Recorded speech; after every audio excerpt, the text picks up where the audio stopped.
Bismillahirrahmanirrahim. Assalamualaikum warahmatullahi wabarakatuh. Alhamdulillahirabbil alamin. Shalatu wassalamu ala asyrofil anbiya'i wal mursalin wa ala alihi washabihi ajmain. Asyhadu an la ilaha illallah wahdahu la syarikalah wa asyhadu anna Muhammadan abduhu wa rasuluh. Alhamdulillah. Segala puji senantiasa kita panjatkan kehadirat Allah Subhanahu wa taala berkat rahmat hidayah serta taufiknya pada hari ini, sore ini kita masih dipertemukan di dalam majelis Ansarullah. Ini merupakan kajian rutin kita. Mudah-mudahan Allah memberikan keberkahan atas waktu dan segala penghormatan kita pada sore hari ini. Salawat serta salam mudah-mudahan senantiasa tercurah limpahkan pada manusia terbaik, manusia terhebat yang pernah Allah ciptakan, kemudian Allah turunkan ke muka bumi, di mana setiap ucapan, perbuatan, bahkan diamnya beliau menjadi suri tauladan bagi seluruh manusia, bukan hanya untuk kaum muslim tentunya. Pada para keluarganya, para sahabat, tabi'in, tabi'in, dan pengikutnya hingga akhir zaman. Baik, hadirin rahimakumullah, pada sore kali ini kita akan membahas tema bedah kapah ini edisi ke-189, yaitu akidah Islam melahirkan kebaikan. Ini tidak lepas dari pernyataan kemarin-kemarin salah seorang pejabat, ya, beliau seorang profesor mengatakan bahwa sebaiknya di universitas-universitas pelajaran tentang akidah dikurangi, gitu. Karena dikhawatirkan menurut dia akan melahirkan radikalisme. Nah, tentu ini harus dijawab dengan pengetahuan yang cemerlang, artinya jangan sampai umat malah tersesat. Apakah betul akidah itu akan melahirkan seperti yang disampaikan oleh dia, begitu ya? Atau justru malah sebaliknya. Insya Allah pada sore ini kita akan bedah, begitu ya, permasalahan apa yang sebenarnya terjadi, kemudian solusinya seperti apa. Alhamdulillah pada sore hari ini sudah hadir di tengah-tengah kita, saya tentunya Majelis Ansarullah. Seharusnya di jadwal ada Pak Haji Salam, ya, di sini halangan di tengah-tengah kita. Mudah-mudahan walaupun di sini baru ada Ustaz ini, mudah-mudahan kita bisa menyimak apa yang akan disampaikan, apa yang akan diutarakan. Kemudian pada hadirin, apabila akan ada yang mau ditanyakan, silakan boleh langsung di chat. Ya. Mudah-mudahan kita masih banyak waktu ini. Kemudian tak lupa kita juga bersyukur, alhamdulillah di bulan Ramadan ini kita sudah memasuki sudah memasuki hari ke-6. Mudah-mudahan Allah menerima segala amal ibadah kita dari hari pertama sampai hari ke-6, bahkan sampai 30 hari yang akan datang. Kemudian tidak lupa, walaupun ini di awal-awal bulan Ramadan, mengingatkan pada majelis, pada hadirin semua, barangkali nanti akan ada yang mau menitipkan zakatnya nanti. Insya Allah Majelis Ansarullah setiap tahun menerima titipan zakat, infak dan sedekah dari jamaah, begitu. Dan insya Allah kita berupaya supaya tanggal 28 itu sudah terakhir dikumpulkan dan bisa disebarkan. Karena khawatir kita tidak menjamin bahwa bulan Ramadan itu ada yang 29 atau 30. Maka untuk keamanan supaya lebih tenang lagi, biasanya tanggal 28 sudah ditutup dan langsung disebarkan.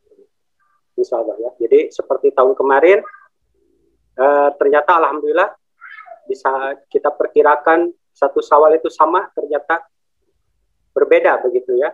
Dan kita lebih tenang lagi karena zakat sudah ditunaikan pada para mustahik. Baik, hadirin rahimakumullah, untuk mempersingkat waktu, kami langsung persilahkan pada Ustaz Denny Kurnia untuk memulai bedah kapah edisi ke-189 ini. Baik, kepada Ustaz. Bismillahirrahmanirrahim. Assalamualaikum warahmatullahi wabarakatuh. Alhamdulillah. Waalaikumsalam warahmatullahi wabarakatuh. Asyhadu an la ilaha illallah wa asyhadu anna Muhammadar Rasulullah. Allahumma shalli ala sayyidina Muhammad wa ala alihi wa sahbihi ajma'in. أما بعد فقال الله تعالى في كتابه الكريم أعوذ بالله من الشيطان الرجيم بسم الله الرحمن الرحيم فلا وربك لا يؤمنون حتى يحكموك فيما شجر بينهم ثم لا يجدوا في أنفسهم حرجا مما قضيت ويسلموا تسليما. صدق الله. Alhamdulillah, di kesempatan sore kali ini di bulan suci Ramadan kita mengawali siaran ini di bulan yang penuh berkah, penuh rahmat ini. Alhamdulillah kita dipertemukan ya dengan bulan suci Ramadan ini merupakan anugerah ya, yang tentunya tidak semua orang bisa mendapatkannya ya, dan ini patut kita syukuri karena di bulan Ramadan ini kita juga mengetahui bagaimana keutamaan ya, bulan suci Ramadan ini dibandingkan dengan bulan-bulan yang lainnya. Tentunya akan semakin ya menambah semangat kita ya untuk meningkatkan ya amal-amal kita di bulan suci Ramadan ini, dan tentunya dalam rangka qurb ilallah, dalam rangka mendekatkan diri kita kepada Allah Subhanahu wa taala dengan berbagai aktivitas ketaatan ya kepada Allah dan Rasul-Nya, dengan melaksanakan berbagai kewajiban dan amalan-amalan sunnah yang di bulan suci Ramadan ini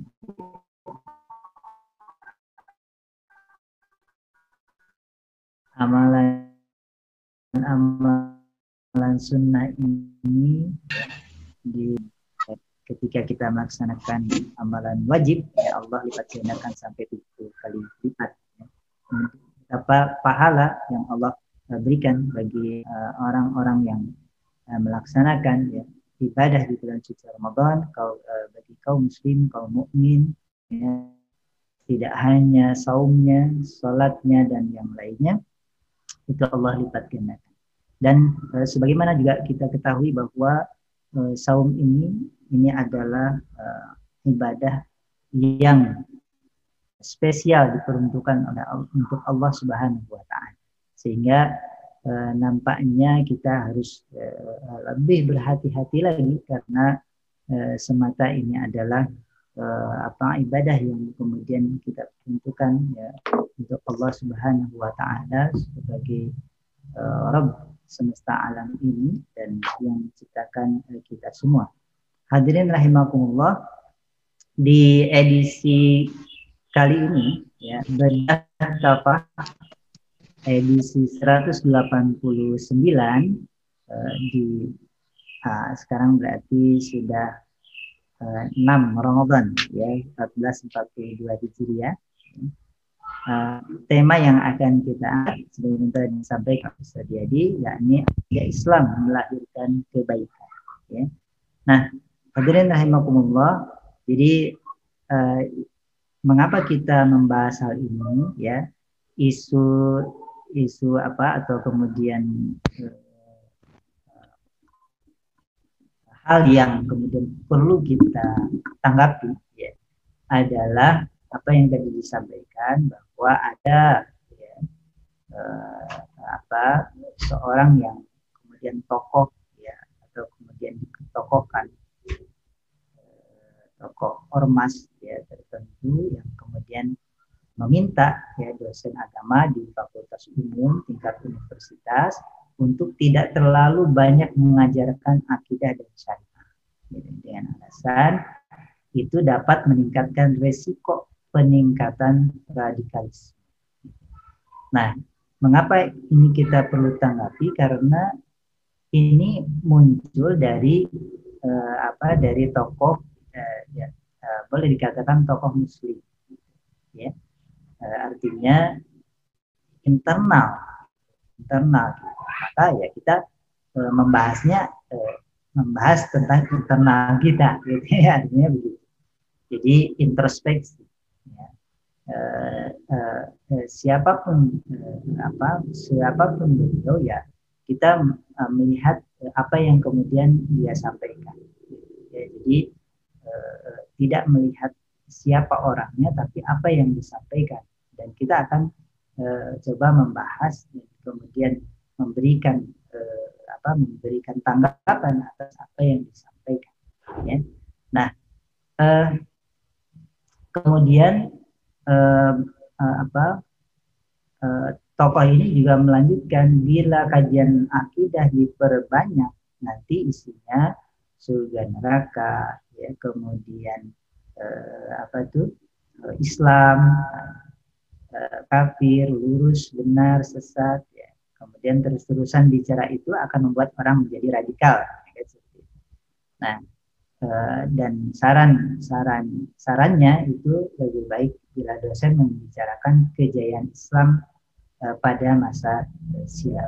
Nah, ini jelas kalau kita cermati, ini ada istilahnya atau jaiyah lah istilahnya seperti itu. Di satu sisi membicarakan kejayaan Islam ya pada masa silam, berarti kan mulai sejak di masa baginda Rasulullah SAW ya diutus oleh Allah untuk menyampaikan risalah Islam ini, kan itu masa silam kan seperti sejak awal Islam itu.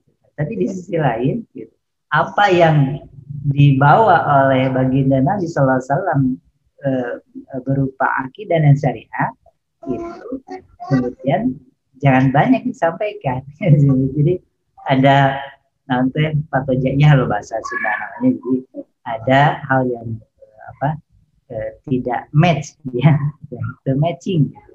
Di satu sisi membicarakan kejayaan Islam, di sisi lain kemudian yang membuat Islam itu berjaya, umat Islam itu berjaya, tidak kemudian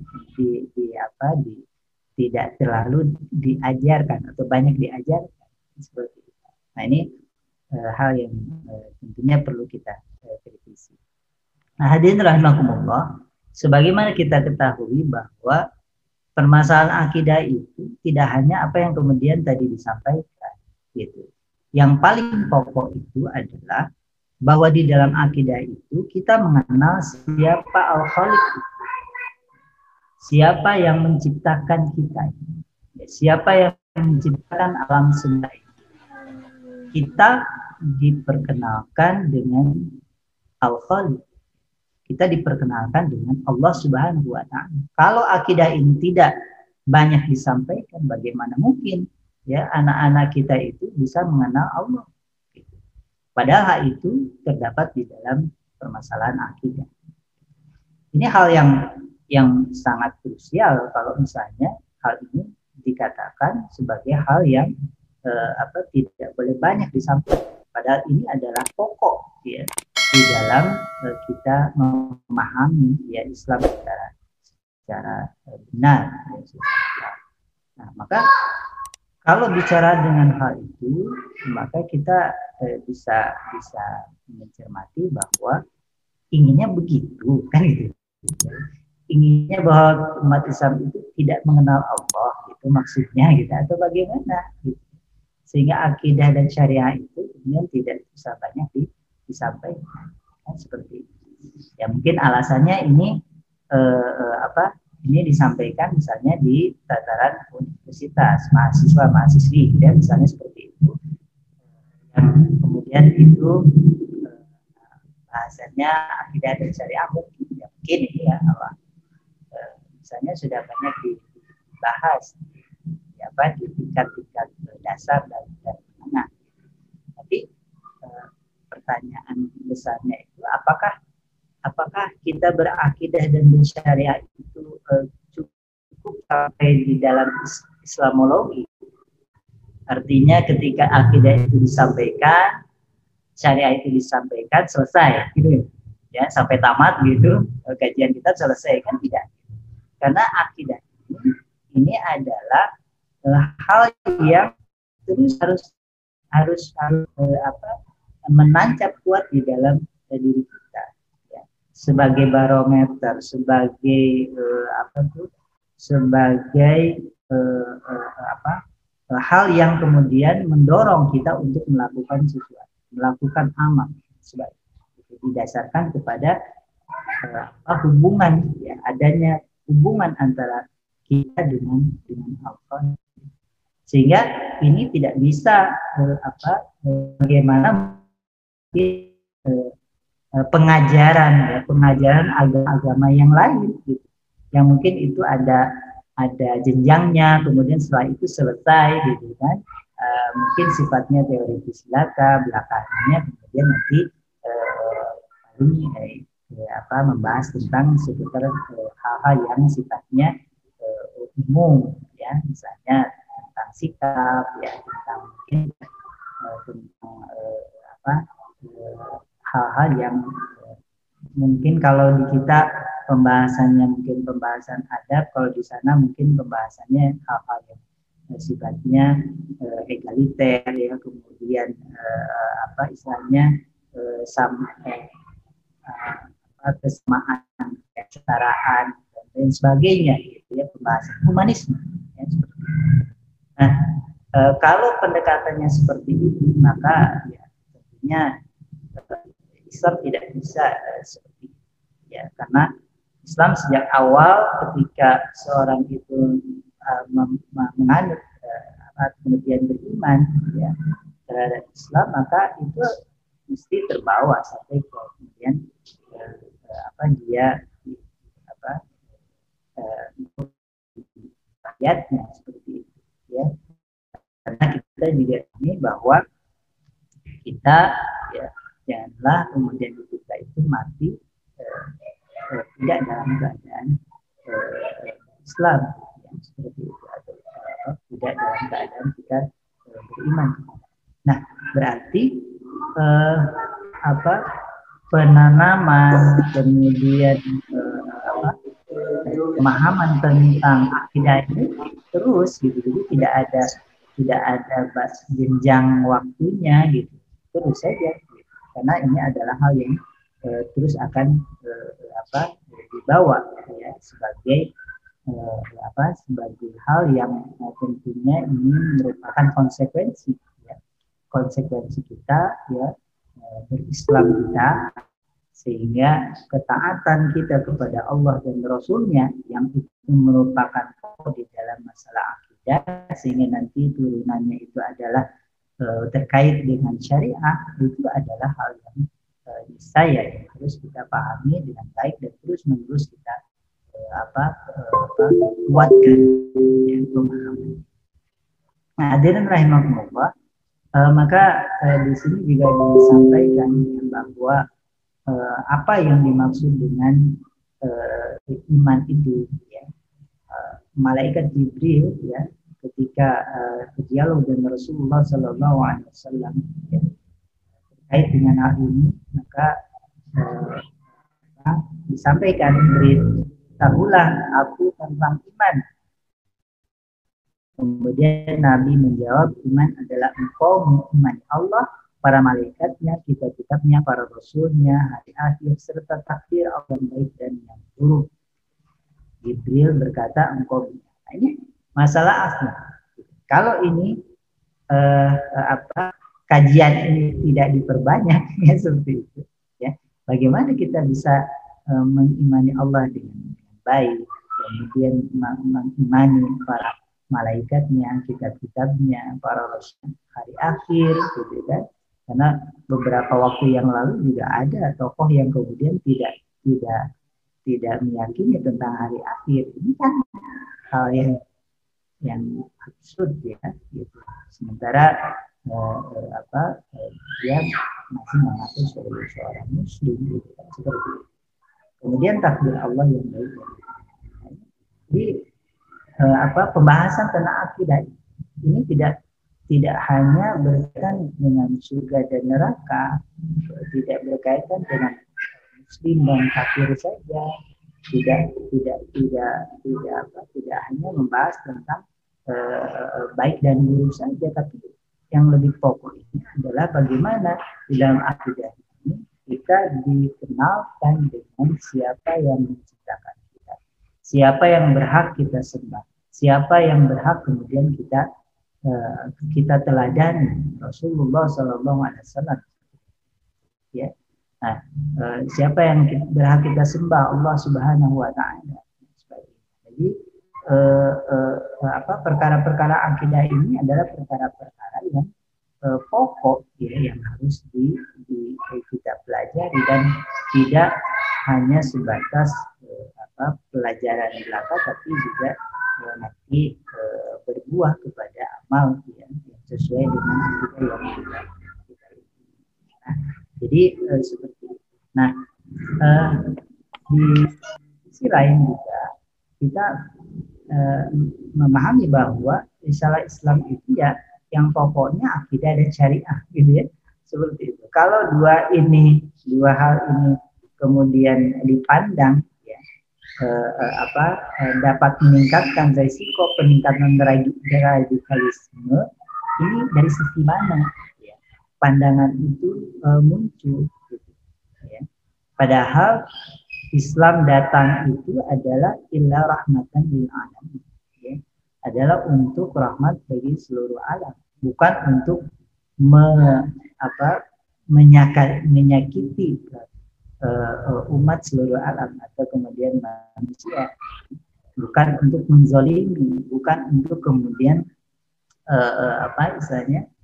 menghancurkan ya kehidupan manusia. Tidak, justru datangnya Islam ini adalah untuk ya, ajaib dibahas Sunda, untuk mengangkat ya manusia ya dari penghambaan kepada selain Allah kepada penghambaan hanya kepada Allah Subhanahu wa Ta'ala. Ini adalah perkara akidah gitu. Pembahasan akidah.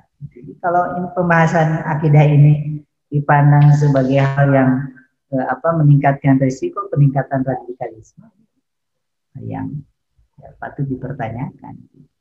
Ya. Nah, itu kemudian juga akidah Islam ini juga mengharuskan kaum muslim untuk menolak keyakinan yang bertentangan dengannya. Jadi misalnya meyakini Allah Subhanahu Wa Taala misalnya melahirkan dan dilahirkan, kemudian Allah Subhanahu Wa Taala memiliki sekutu dan sebagainya. Nah, sementara tidak Islam ya, perkara ini adalah perkara yang kafir ya.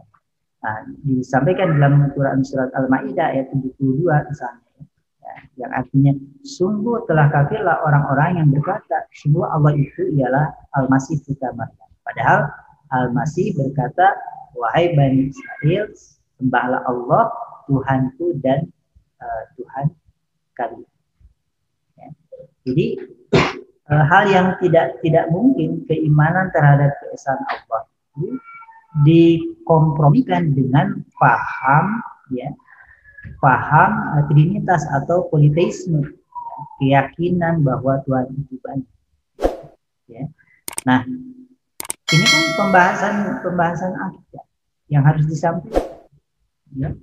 Dan kalaulah ini belum disampaikan misalnya di tingkat dasar, kenapa tidak ini disampaikan juga di tingkat atas atau di tingkat kemudian lanjutan atau di tingkat universitas?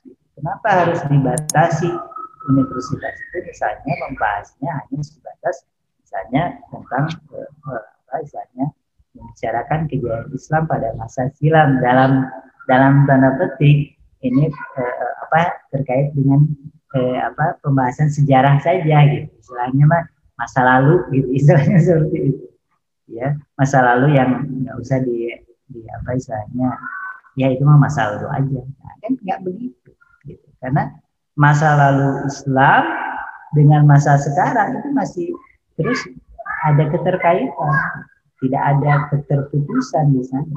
Karena risalah Islam ini senantiasa terus ada yang kemudian mengembannya, ada yang mendakwahkannya hingga kemudian Allah memberikan memberikan keputusannya kepada kita semua. Nah, terkait dengan agama.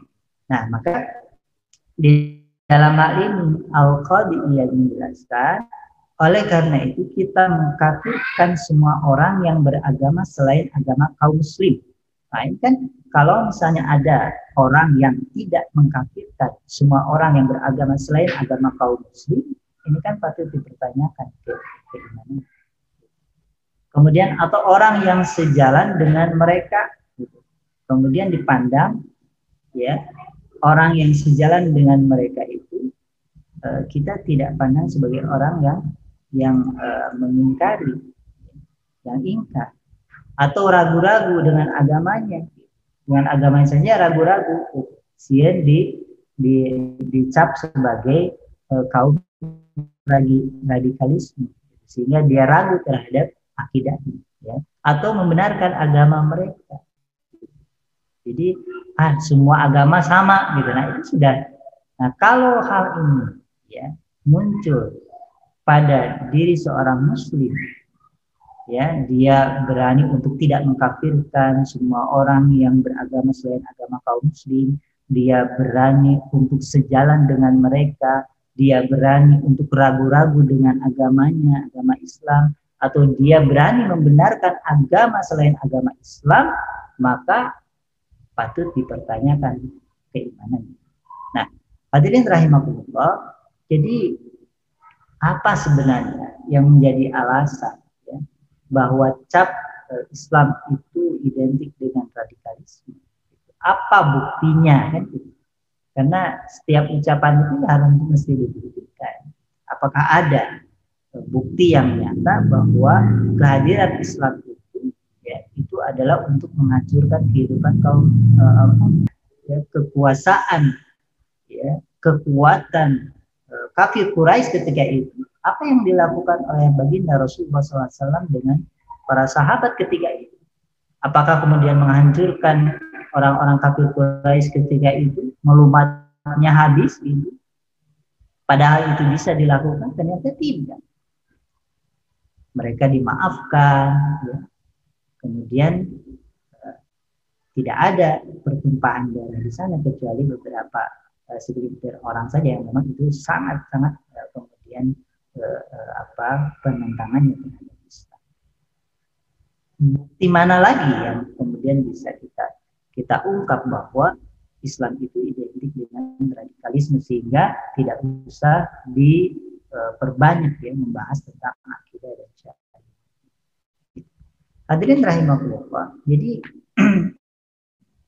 kalau kita perhatikan, ya, sebenarnya di dalam Islam, ya, apa-apa yang kemudian dituduhkan, ya, oleh mereka, ya, baik itu orang-orang kafir atau kemudian orang-orang yang sejalan dengan mereka, ya, yang menyatakan bahwa akidah Islam itu penyebab radikalisme, apalagi melegalkan kekerasan dan teror pada umat lain, ya, itu adalah merupakan fitnah keji semata.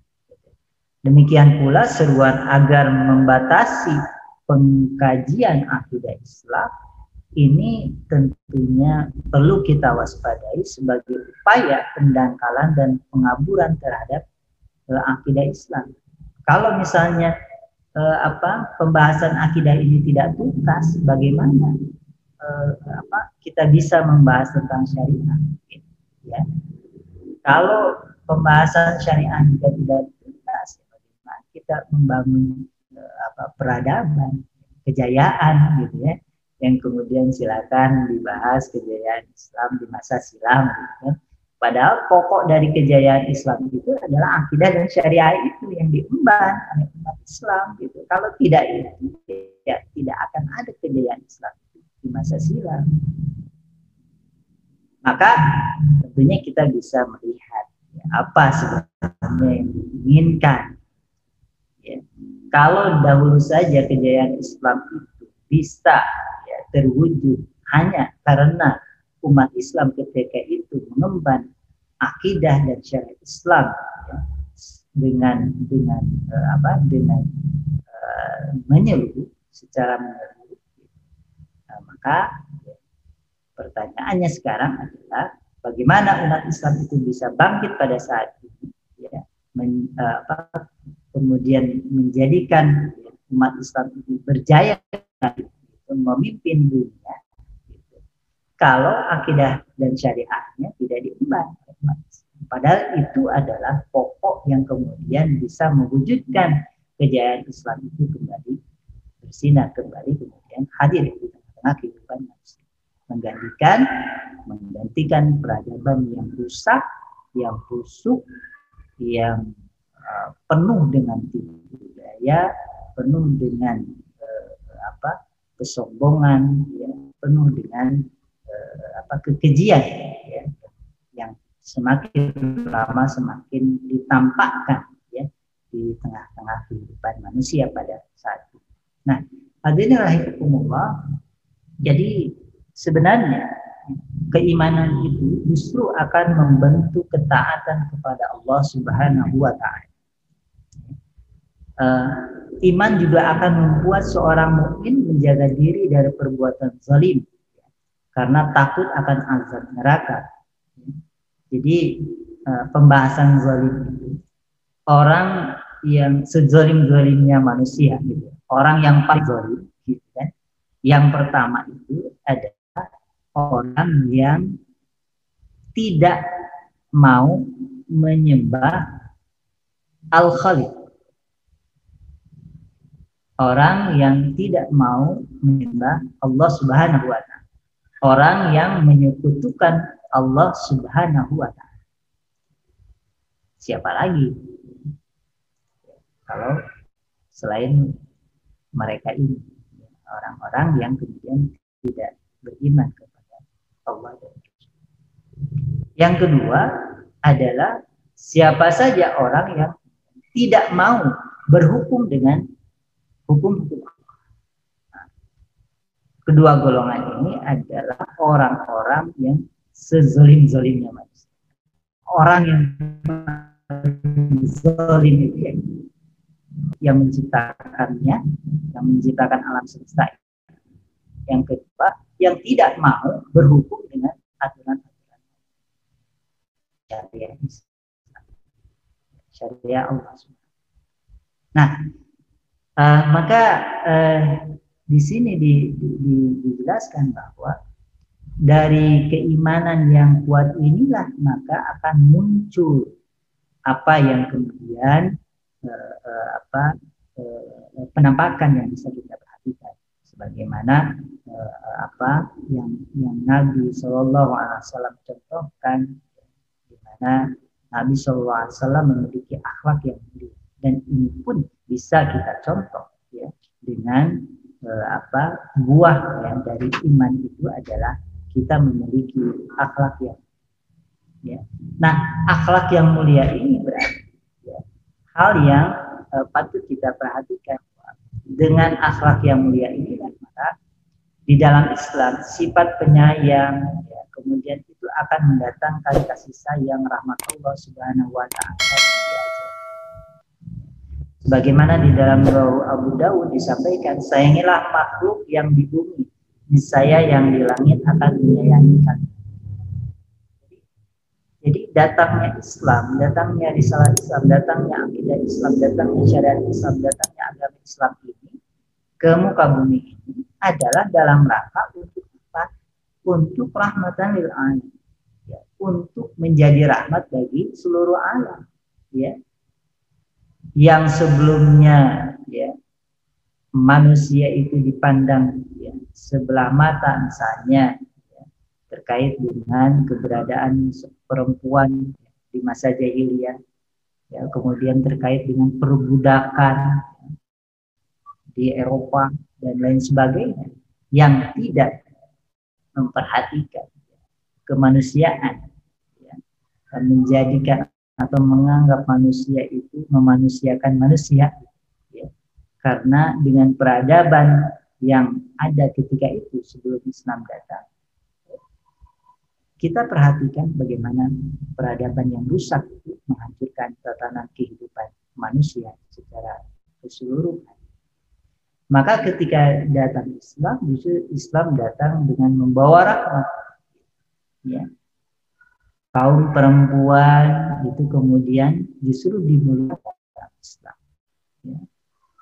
Kemudian juga bagaimana akhlak kita, tidak akhlak dengan sesama muslim, tapi juga akhlak dengan sesama manusia yang lain, ya, yang mungkin itu berbeda keyakinan, berbeda agama, berbeda latar belakang dan lain sebagainya. Yang di kedepan adalah nilai-nilai Islam yang mengatur hal tersebut, yang itu kemudian diejawantahkan dengan akhlak yang mulia, yang itu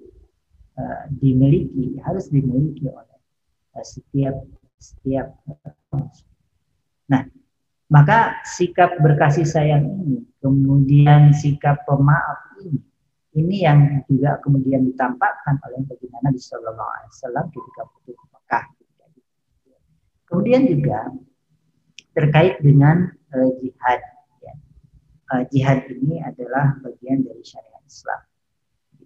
Ya.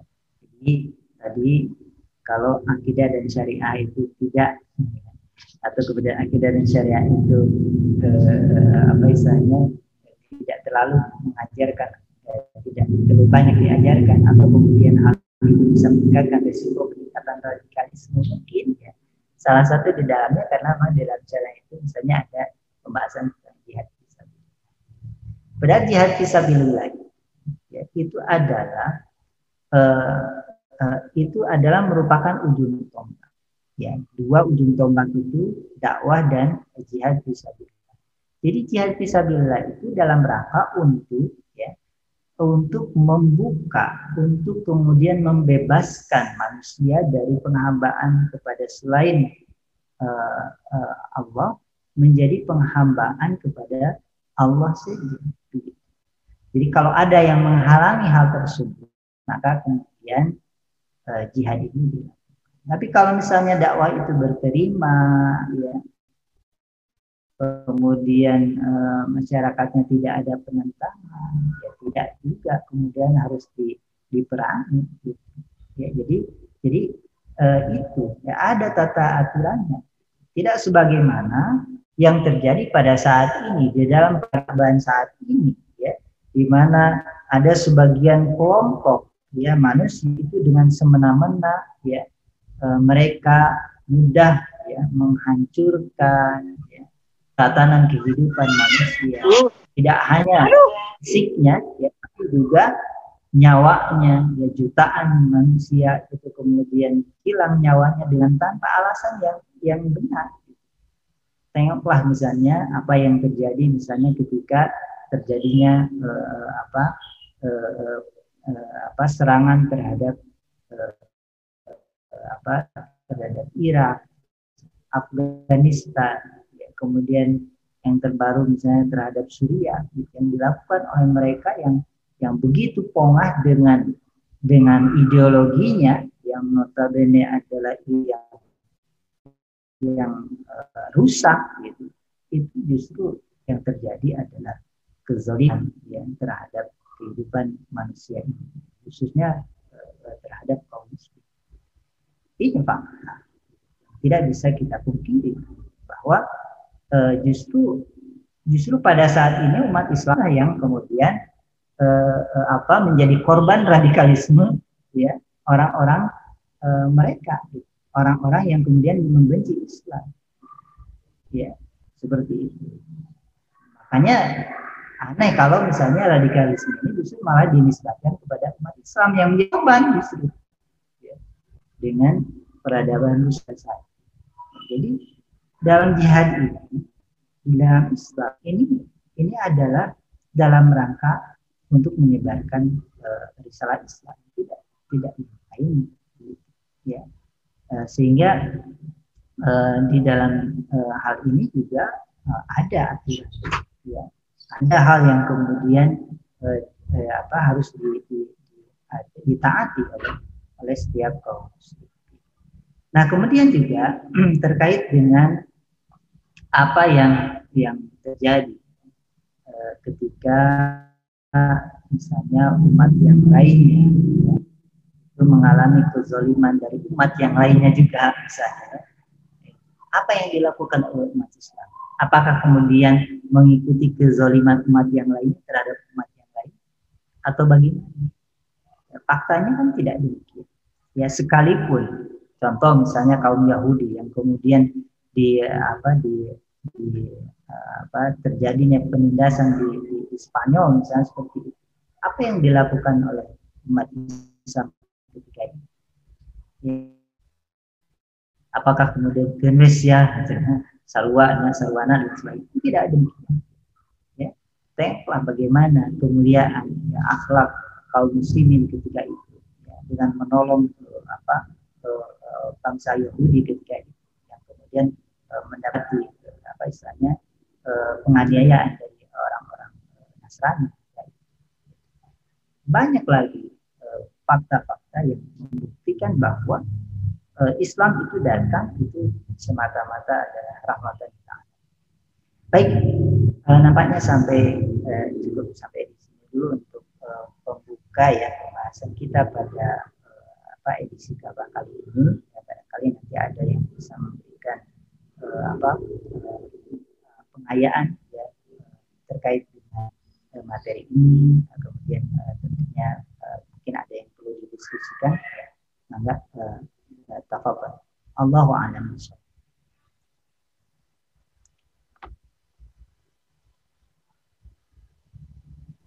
Baik, jazakallah khairan katsiran sadaya atas pemaparan Kapah edisi ke-189 ini ya berkaitan dengan akidah begitu ya. Sementara yang menyampaikannya itu adalah seorang tokoh, ini tentu berbahaya mungkin ya seperti yang disampaikan saya tadi. Apabila yang menyampaikan adalah seorang tokoh, berarti kan kemungkinan besar dipastikan ada yang mengikutinya, bahkan membenarkan. Mungkin ini tentu kita perlu menjawab bahwa apa yang disampaikan itu adalah sesuatu yang salah dan berbahaya apabila sampai di itu. Dan tentu ini ada hubungannya begitu ya dengan isu terorisme yang akhir-akhir ini kembali mencuat begitu ya, sehingga tokoh tersebut menyatakan pernyataan hal itu begitu. Apakah ini ada hubungannya begitu ya, atau memang kebetulan begitu. Ini kan radikalisme sendiri sesuatu yang sepertinya tidak ada dalam Islam itu. Ini adalah kata-kata yang dilontarkan oleh orang-orang kafir untuk memecah kaum muslim. Begitu. Ini apakah ada hubungannya Ustaz dengan isu-isu terorisme begitu ya, sehingga keluar pernyataan dari tokoh tersebut begitu, atau memang ini kebetulan saja begitu? Isu itu muncul di tengah-tengah isu terorisme yang kembali muncul. Tanggapannya gimana saat ini? Apa ini? Ya, jadi ya kadang mungkin kita sebagai lagu lama lah, lagu lama gitu kan. Setiap ada mungkin bisa kita katakan apakah itu Allah alam ya. Tentunya ini ada grand design. Grand design-nya adalah bagaimana mendiskreditkan Islam dan kaum muslimin sebagai ajaran dan kaum yang kemudian menganut radikalisme. Padahal ya, kita bisa saksikan pasca keruntuhan kejayaan Islam ya 1 abad yang lalu, apa yang terjadi terhadap umat Islam? Apakah umat Islam kemudian membabi buta, kemudian merusak, menghancurkan umat yang lain tanpa adanya kekuasaan yang menopang? Faktanya kan tidak. Justru sebaliknya. Pasca keruntuhan khilafah, maka yang terjadi justru umat Islam yang menjadi korban radikalisme dari segolongan umat tertentu yang sangat membenci terhadap Islam dan kaum muslimin. Siapa yang menjadi korban di Irak? Siapa yang menjadi korban di Afghanistan? Siapa yang menjadi korban di di Rohingya, siapa yang menjadi korban di Syria, siapa yang menjadi korban di Moro dan lain sebagainya. Siapa lagi kalau bukan umat Islam? Jadi penyematan radikalisme terhadap umat Islam pada umat Islam menjadi korban itu kan hal yang aneh. Iya kan? Masa yang dipandang sebagai radikal kemudian yang menjadi korbannya? Iya kan? Nah, justru yang terjadi adalah umat Islam ini adalah korban dari dari sistem yang rusak dengan orang-orangnya yang zalim, yang pandangannya adalah bagaimana supaya tatanan yang rusak ini tetap langgeng. Agar apa? Agar kekuasaan mereka juga tetap langgeng. Dengan cara-cara mereka, dengan aturan-aturan mereka. Hatta kemudian harus menganiaya, menghancurkan bangsa yang lain, atau dalam hal ini adalah menghancurkan kehidupan manusia, khususnya umat Islam. Kita bisa perhatikan bagaimana misalnya contoh kan mulai dari hancurnya gedung WTC kan gitu. Kemudian ada klarifikasi kan gitu kan. Setelah beberapa puluhan tahun ya baru disampaikan apa yang terjadi sebenarnya kan gitu. Ya kita tahu lah siapa yang melakukan. Tapi kan yang disematkan ya sebagai biangnya, sebagai gembongnya itu kan dari umat Islam kan gitu. Kemudian yang lainnya begitu. Ya itulah namanya juga mereka yang mengalami cara. Machiavellisme itu memang itu sangat lekat dengan kekuasaan yang ada pada saat ini di dunia ini, tidak hanya di satu negeri saja, hampir semua negeri seperti itu. Dengan adanya nasionalisme ini adalah hal yang kemudian untuk menancapkan ya, kekuasaan hegemoni mereka ya, agar penguasa itu ya itu tunduk kepada mereka dengan regulasi mereka, dengan perjanjian internasional mereka gitu. Dan intinya adalah tidak boleh ada yang kemudian mengungguli ideologi mereka, atau kemudian ideologi mereka adalah ideologi yang rusak seperti itu. Pasca hancurnya Uni Soviet, maka ideologi kapitalisme dengan Amerika sebagai negara pertama yang kemudian tidak ada lagi saing yang mampu untuk menggantikan hegemoninya, maka dengan kekuasaan mereka bisa melakukan apapun, termasuk kemudian mengobok-obok, menghancurkan negeri-negeri kaum muslim dengan jutaan nyawa umat Islam. Padahal dunia dan isinya ini tidak ada apa-apanya jika dibandingkan dengan nyawa seorang muslim. Itu dalam artinya apa sih yang diinginkan oleh manusia itu di dalam kehidupan yang fana ini? Apa? Mau mengumpulkan segudang apa? Sebanyak apa? Itu nantinya juga akan ditinggalkan. Ya. Seperti itu. Setiap manusia akan memiliki waktunya tertentu. Akan ada yang akan tiba masanya, ajal.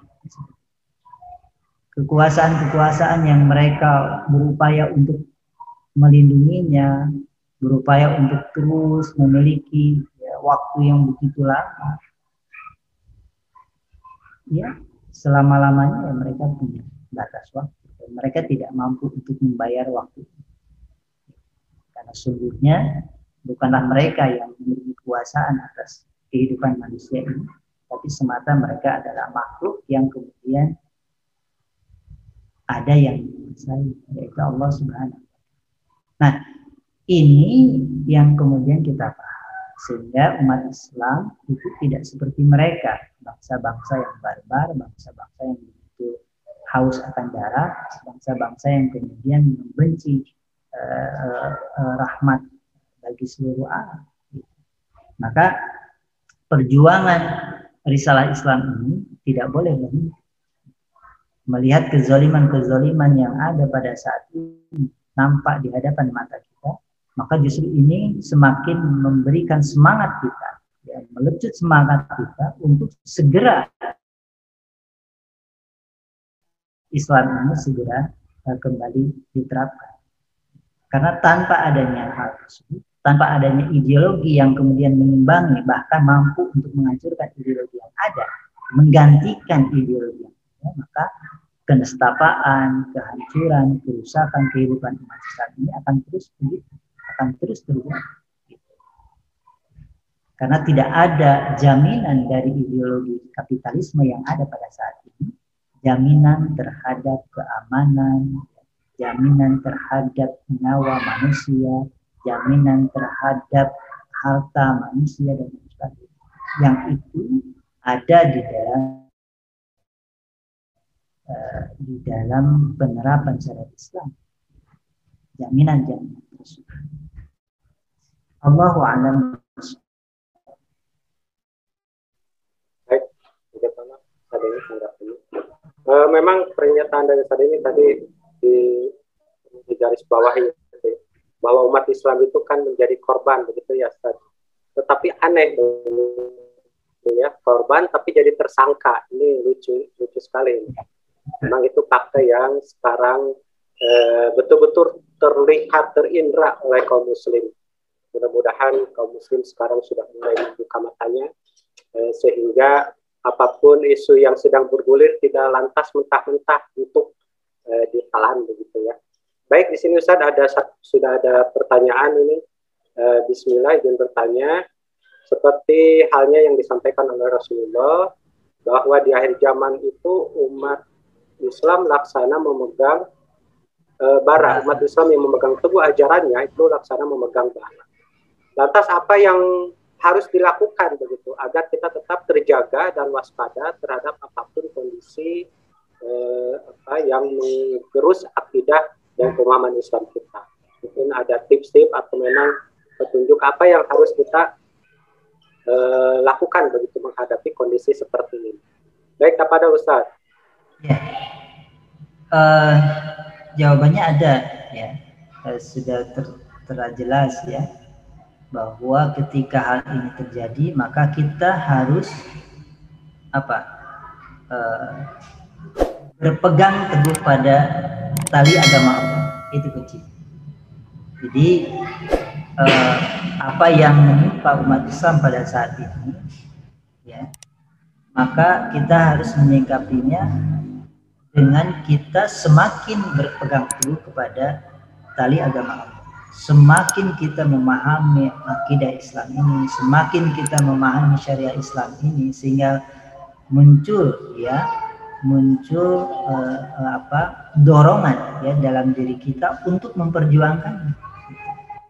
Yang dibutuhkan oleh Islam itu bukan harta kita, bukan juga kekuasaan kita, bukan juga anak keturunan kita, ya, bukan. Ya.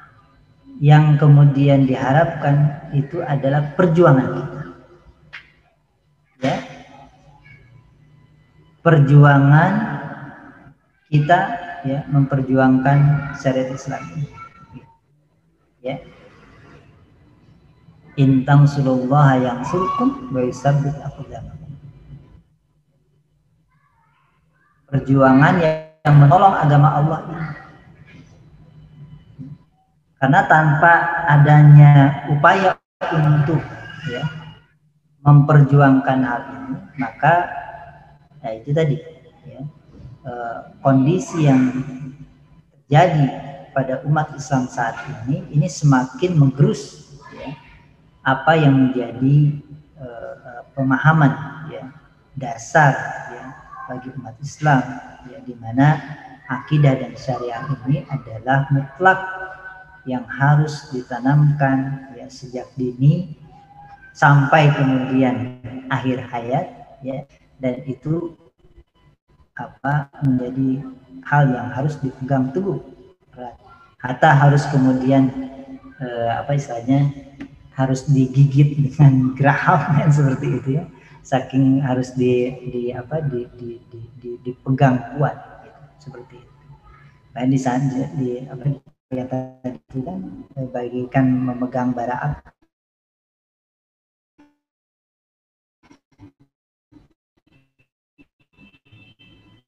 Bara api terlepas tidak ada penting. Tapi kalau kita pegang ya tangan kita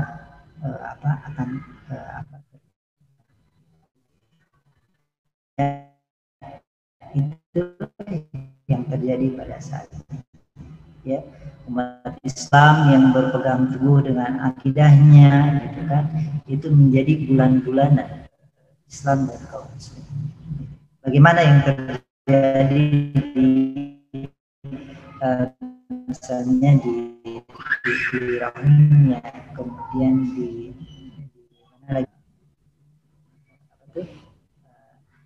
Cina misalnya, yang lain juga.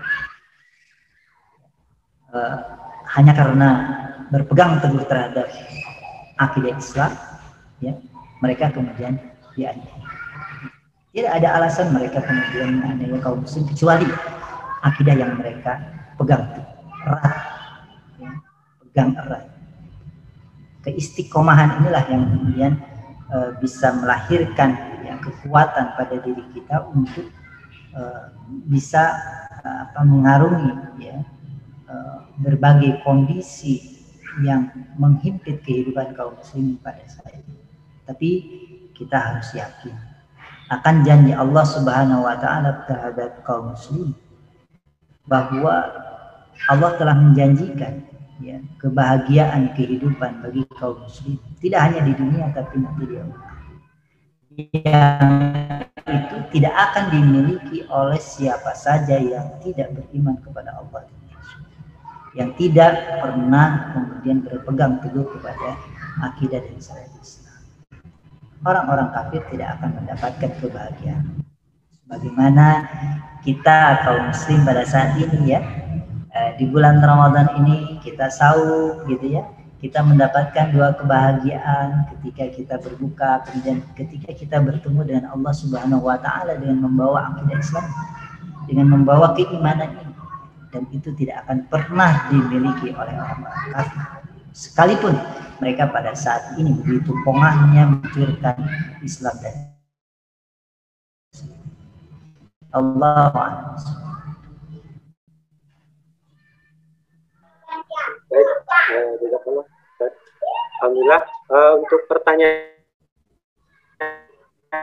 di chat sudah tidak ada, tapi mungkin barangkali akan ada yang bertanya langsung atau akan menambahkan. Di sini alhamdulillah sudah ada yang hadir beberapa dari guru kita ini, ada Dr. Ajun, ada Ustaz Dian juga, Ustaz Jajang. Mangga barangkali ada yang akan ditambahkan kepada.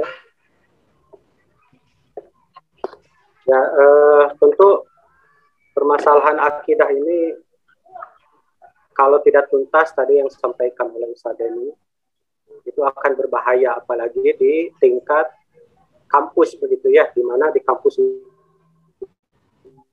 itu begitu banyak sekali paham-paham, baik itu paham-paham yang sekuler ataupun paham-paham yang kafir begitu ya, pemikiran ya, pemikirannya begitu ya, itu bahaya sekali apabila akidah ini pemahamannya tidak tuntas. Maka berhati-hati ini, terutama untuk keluarga kita, tentu harus lebih berhati-hati untuk memantapkan akidah Islam ini supaya lebih kuat lagi. Sebagaimana tadi yang disampaikan Ustaz ini, bahwa berpegang teguh laksana dididik dengan Billy Graham begitu ya, karena Billy Graham itu gigi yang paling kuat mungkin ya, gigi yang paling kuat dibanding dengan gigi-gigi yang lainnya. Gigi geraham itu kalau sudah menggigit itu bisa lebih kuat dibanding gigi yang lain. Itu yang petunjuk yang disampaikan oleh Rasulullah, begitu ya, suri teladan kita, yang kita senantiasa berpegang teguh. Baik, kepada Dr. Atim ada yang akan ditanyakan, kamu langsung saja mungkin kepada Dr. Ini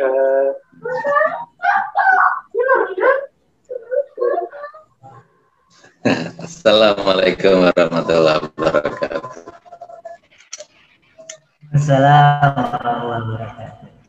Assalamualaikum warahmatullahi wabarakatuh. Izin berpendapat, Ustaz. Jadi kalau kita baca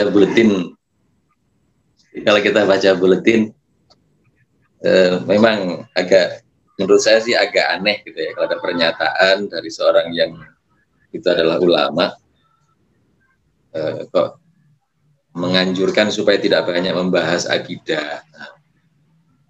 Itu ya menurut saya agak aneh, bahkan ya gimana gitu ya, gitu, gitu. Saya ingin mengingatkan saja kepada kita semua, ya, kepada yang hadir di majelis ini. Hadis Rasulullah dalam kitab Arba'in, ya, hadis Arba'innya Imam Nawawi, hadis nomor 3, gitu ya, saya bacakan. Bismillahirrahmanirrahim. Qala al-musannif Imam Nawawi rahimahullah ta'ala wa nafa'ana bihi wa bi ulumihi wa bi ulumikum fid dharaini, amin. Begini. An Abdi Abdirrahman, an Abdillah, an Abi Abdirrahman, Abdillah bin Umar bin Al-Khattab radhiyallahu anhuma qala sami'tu Rasulullah sallallahu alaihi wasallam yaqul buniyal islamu ala khamsin. Nah, ini mohon maaf masih ada suara. Saya ulang lagi, buniyal islamu ala khamsin. Syahadatu an la ilaha illallah wa anna Muhammadan Rasulullah. Nah, wa iqamus sholati wa ita'uz zakati wa hajjul baiti wa shaumu Ramadan. Nah, rawahu Al-Bukhari wa Muslim. Nah, di sini diriwayatkan oleh Imam Bukhari dan Imam Muslim. Terjemahannya dari Abdurrahman, ya, dari Abu Abdurrahman Abdullah bin Umar bin Al-Khattab radhiyallahu anhuma, dia berkata, saya mendengar Rasulullah SAW bersabda,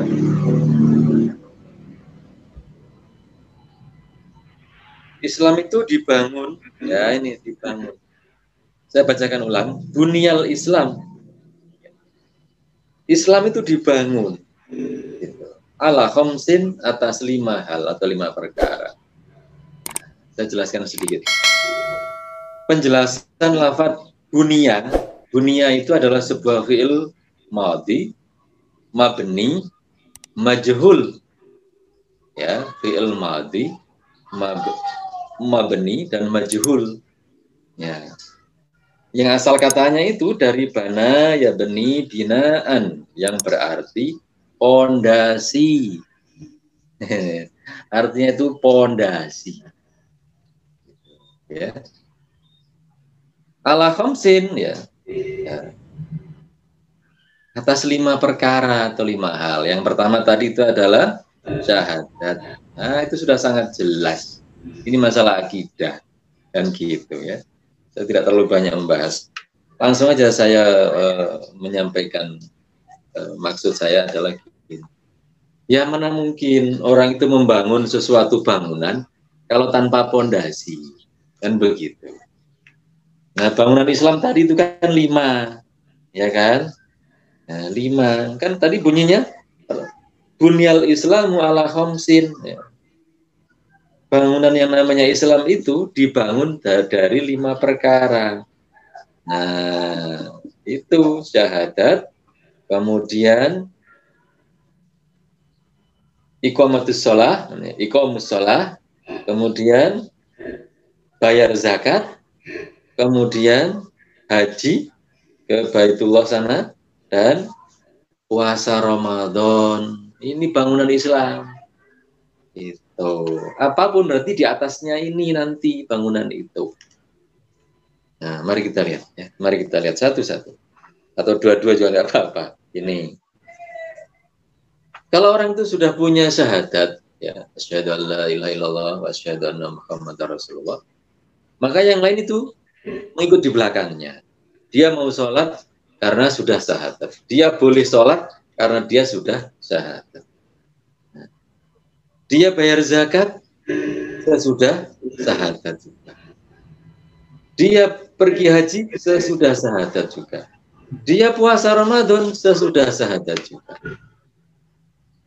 Nah, bagaimana mungkin orang mau mengeluarkan zakatnya? Itu kan sebagian dari hartanya. Kalau dia tidak meyakini Allah, mana mungkin? Bagaimana dia mau menyembah Allah dengan sholat? Nah, misalnya itu. Kalau dia nggak meyakini Allah dengan syahadatnya itu, bagaimana dia mau pergi haji? Biayanya besar, badannya capek. Ya, haji itu kan ibadah maliyah, ibadah badaniyah. Nah, mengeluarkan segala pengorbanan. Kalau dia tidak punya syahadat di depan, nggak mungkin. Gitu, ya. Dan langsung pada hadis ini tadi ya, penjelasannya adalah begini. Hadis ini memiliki atau memberikan faidah bahwa Islam itu akidah ya, dan amal. Nah, gitu ya. Bunyal Islam ala khamsin tadi dan seterusnya tadi itu. Hadis itu memberikan faidah bahwa Islam itu adalah akidah dan amal. Tidaklah satu amalan bermanfaat tanpa keimanan. Saya ulang lagi. Tidaklah satu amalan bermanfaat tanpa keimanan. Sebagaimana iman itu tidak ada tanpa amal. Nah, itu penjelasan dari Syekh Mustafa Dib Al-Buwa. Ketika beliau menjelaskan hadis Arba'in nomor 3. Ya, hadis yang saya bacakan tadi, letaknya di nomor 3. Gitu. Saya ingin memberikan gambaran lagi yang sudah masyhur, cerita yang sudah terkenal sekali. Bagaimana mungkin Bilal bin Rabah yang hanya satu kata yang dia tahu, yaitu apa? Ahad. Ya, itu mampu menahan siksaan orang-orang kafir Quraisy waktu itu. Tidak ada yang dimiliki oleh Bilal bin Rabah waktu itu, kecuali satu kalimat, yaitu ahad. Dia mampu menahan siksaan yang berat. Nah, kemudian keluarga Yasir, ya, Sumayyah, misalnya itu ya. Keluarga Yasir itu, ketika Rasulullah lewat itu kan sedang disiksa. Masya Allah. Rasulullah cuma bilang apa? Isbir, sabar. Sabar nggih, kalau saya bahasa saya itu begitu ya. Sabar nggih. Nah, kangge panjenengan mangke niku swarga. Nah, buat panjenengan nanti itu swarga. Apa jawabannya? Ya Rasulullah, sungguh aku ini sudah melihat surga itu. Coba. Ini jawaban akidah ini. Nggak mungkin kalau orang nggak punya akidah itu bisa menjawab seperti ini. Masya Allah. Nah, ini sudah cerita yang sangat terkenal. Sekarang saya mau bacakan sedikit cerita tentang Rasulullah yang juga dianiaya orang-orang kafir Quraisy waktu itu. Di mana tempatnya? Di Mekah, bukan di Madinah, di Mekah. Ya, saya bacakan dari kitab Sirah Nabawiyah, ya, karya Profesor Dr. Muhammad Rawaskol Ahji. Saya bacakan tentang siksaan dari, saya mulai dari belakang dulu. Ubay bin Khalaf, ya. Ceritanya begini. Sambil membawa tulang yang rapuh, Ubay bin Khalaf berjalan menemui Rasulullah SAW. Lalu dia berkata, "Wahai Muhammad, kamu yang mengklaim bahwa Allah akan membangkitkan tulang ini setelah rapuh dan lapuk, ya. Kemudian dia menghancurkan tulang itu di tangannya. Jadi siapa? Ubay bin Khalaf kemudian menghancurkan tulang yang rapuh tadi itu, ya, dengan tangannya. Nah, setelah hancur ditiup, ya, hingga bertebaran ke wajah Rasulullah. Ini mungkin begini ya, kemudian hancur ya, ditiup gini kira-kira ini. Nah, gambarannya begitu. Kenapa Edi nggak di situ? Kena nggak? Nah, kira-kira begitu gambarannya ya. Ditiup begitu. Apa nggak kurang ajar itu coba? Nah, sampai mengenai wajah Rasulullah. Gitu. Ubay bin Khalaf itu kurang ajarnya kayak gitu. Kemudian Rasulullah menjawab dengan tenang begini. Ya, benar. Aku mengatakan hal itu, yakni kelak Allah akan membangkitkannya dan juga kamu. Nah, gitu. Setelah kamu menjadi tulang belulang seperti ini, ya, kemudian Allah memasukkanmu ke dalam neraka. Nah, kemudian turunlah ayat. Ayat ini pasti banyak yang hafal, akan saya bacakan. Bagi yang hafal boleh bersama-sama membaca. A'udzubillahi minasyaitonir rajim. Bismillahirrahmanirrahim. Wa daraba lana mathalan wa nasiya khalqah. Ya. Qala may yuhyil 'idhama wa hiya ramim. Surat apa? Belum ada yang menyaut, saya teruskan, ya. Qul yuhyihal ladzi ansha'aha awwala marrah wa huwa bikulli khalqin alim. Alladzi ja'ala lakum minasyajaril akhdari naron fa idza antum minhu tuqidun. Surat apa ini? Mak-mak banyak yang hafal surat ini. Yasin. Makanya tadi saya bilang banyak yang hafal surat ini, cuman nggak tahu kapan pakainya. Kan begitu. Surat Yasin. Ya, saya bacakan artinya. Dan dia membuat perumpamaan bagi kami, dan dia lupa kepada kejadiannya. Dia berkata, siapakah yang dapat menghidupkan tulang belulang yang telah hancur luluh? Sebagaimana tadi itu, nah, yang bisa ditiupkan tadi. Katakanlah, ia akan dihidupkan oleh Tuhan yang menciptakannya kali yang pertama, dan Dia Maha mengetahui tentang segala makhluk, yaitu Tuhan yang menjadikan untukmu api dari kayu yang hijau, maka tiba-tiba kamu nyalakan api dari kayu itu. Ini. Ya, jadi Rasulullah ketika menghadapi Ubay bin Khalaf dengan aniayaan tadi itu ya, dijawab dengan akidah. Nah, ya, dijawab dengan akidah. Yaitu apa? Akidah bahwa nanti manusia akan dibangkitkan. Itu kan akidah. Gitu. Satu lagi boleh cerita lagi Ustaz ya? Minta izin Ustaz, boleh cerita satu lagi ya? Ketika Abu Lahab dan istrinya, nah ini ya, saya ceritakan singkat saja. Abu Lahab dan istrinya adalah, Abu Lahab itu pamannya Rasulullah. Salah satu penyiksa Rasulullah yang paling handal adalah Abu Lahab dan istrinya ini. Ya, bahkan istrinya Abu Lahab ini tidak segan-segan menjual kalungnya, ya, untuk membiayai penyiksaan Rasulullah. Coba.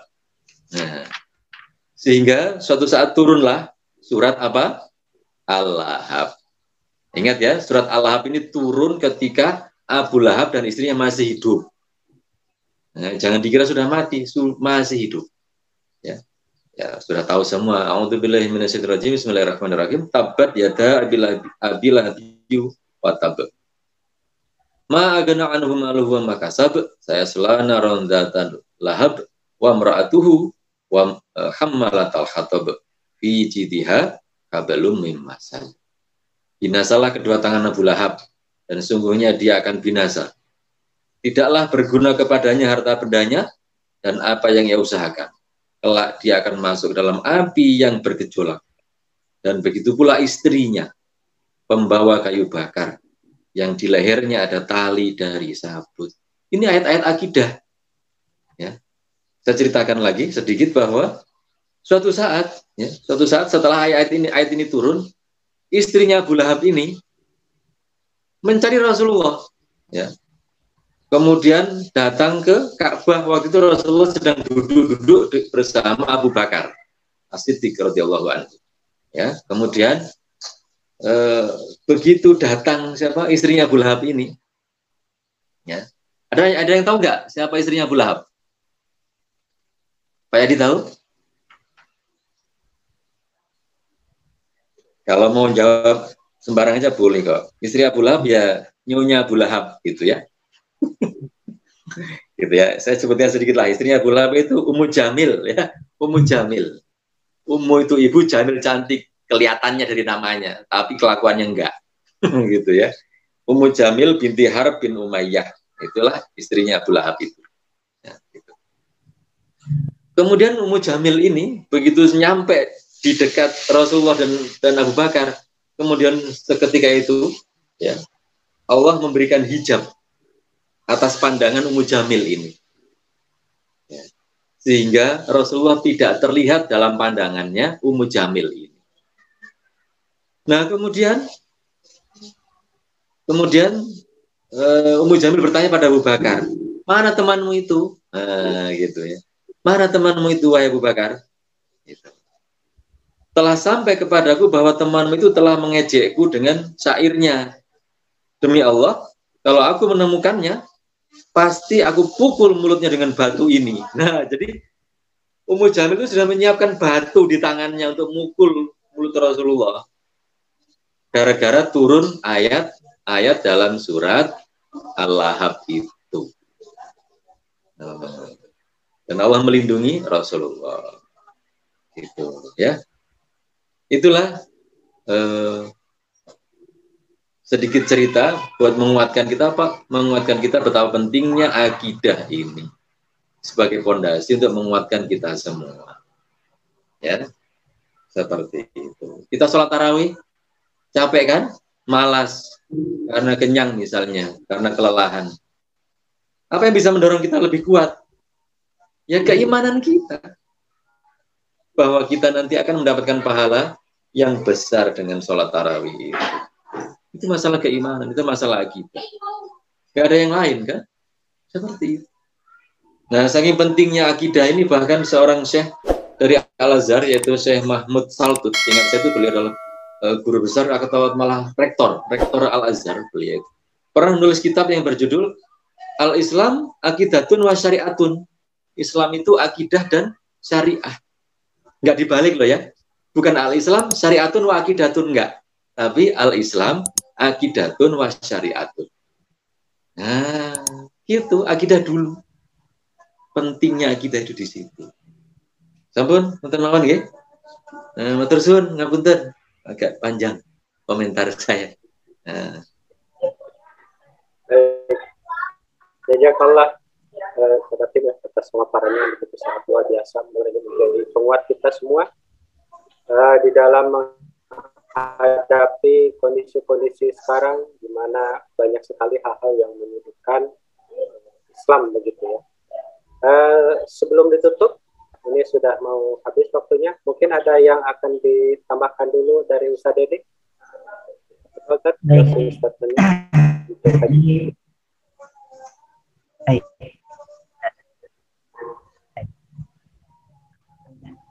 Menguatkan kita dan semakin jelas ya bagi kita apa posisi akidah dan syariah itu di dalam keberyakinan kita ya, di dalam keberyakinan kita kepada Islam ini. Jadi betul saya sampaikan bahwa tidak ada alasan ya umat Islam ini dituding sebagai biang dari kejahatan ya, kerusakan yang menimpa atas umat manusia pada saat ini. Karena sesungguhnya di balik tudingan radikalisme dan gerakan radikalisasi ya, sebenarnya tujuannya tidak ada lain adalah de-islamisasi. Tidak ada yang tadi disampaikan bahwa Islam itu ya akidah dan syariah. Kalau akidah dan syariahnya itu dihilangkan ya berarti maksudnya kan menghilangkan Islam. Jadi ini sebenarnya tujuan terselubung, ya, upaya untuk mengurangi dan menghapus seruan dan pelaksanaan ajaran Islam secara kafah, itu penting. Kemudian juga selain ada ada maksud yang lainnya adalah pendangkalan akidah ini adalah untuk memudahkan mereka menghancurkan Islam dan kaum muslim. Ketika akidah itu telah tercerabut dari jiwa-jiwa kaum muslim, maka sangat mudah mereka untuk menghancurkan kaum muslim, ya, karena umat Islam pada saat ini masih, ya, memiliki kekuatan, kemampuan untuk bertahan, untuk tetap bersabar karena mempertahankan akidah Islam, karena mempertahankan keimanan yang ada di dalam dirinya. Kalau keimanan tidak ada dalam jiwanya, tidak ada lagi yang kemudian bisa dipertahankan. Nampaknya itu yang bisa saya sampaikan. Mudah-mudahan ini menjadi hal yang perlu kita sadari sedini bahwa sejak dini bahwa apa yang menimpa Islam itu adalah tanggung jawab kita, ya, untuk membelanya, dan senantiasa kita harus berpegang teguh kepada tali agama Allah sampai kemudian hayat, kemudian kan badan ini kemudian tiba waktunya, ajal tiba kepada kita semua, dan itu adalah hal yang pasti adanya, dan itu pun pasti akan menimpa mereka orang-orang kafir yang mereka pun sama sebagai kita, mereka memiliki batas waktu tertentu. Yang membedakan adalah kita mendapatkan janji Allah dengan surganya, dengan kebahagiaannya baik di dunia maupun di akhirat, tapi mereka akan mendapatkan juga, orang-orang kafir mendapatkan janji Allah dengan hal yang sebaliknya. Mereka akan mendapati kehinaan, ya, kesedihan, dan akan mendapati nerakanya Allah Subhanahu wa taala dan azab. Na'udzubillah, min dzalik. Kita mohon kepada Allah agar dijauhkan dari neraka jahanam, ya, dijauhkan dari neraka Allah Subhanahu wa taala, dari azab Allah Subhanahu wa taala. Dan di bulan Ramadan ini adalah saatnya kita untuk memohon kepada Allah, ya, memohon pertolongan Allah, memohon maghfirah Allah siksa api neraka. Allahu a'lam bishawab. Barakallahu fikum wa la'afu minkum bila shihab. Assalamualaikum warahmatullahi wabarakatuh. Waalaikumsalam warahmatullahi wabarakatuh. Waalaikumsalam warahmatullahi wabarakatuh. Jazakallah Ustaz Deni atas pemaparannya, juga pada Dr. Ati yang tadi sudah menambahkan. Alhamdulillah kita sudah masuk di penghujung kegiatan sore hari ini. Ya, alhamdulillah pula kita sudah masuk waktu mustajab untuk berdoa ini.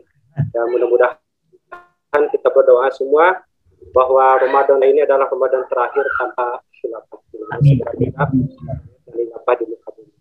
Kemudian hadirin rahimakumullah, jangan lupa nanti kita akan kajian kali ini akan senantiasa di-share di YouTube. Mohon bantuan untuk like, share, subscribe yang belum. Ini adalah media, salah satu media kita untuk berdakwah, begitu, menyampaikan kepada hadirin yang memang tidak bisa berkesempatan hadir pada sore hari ini.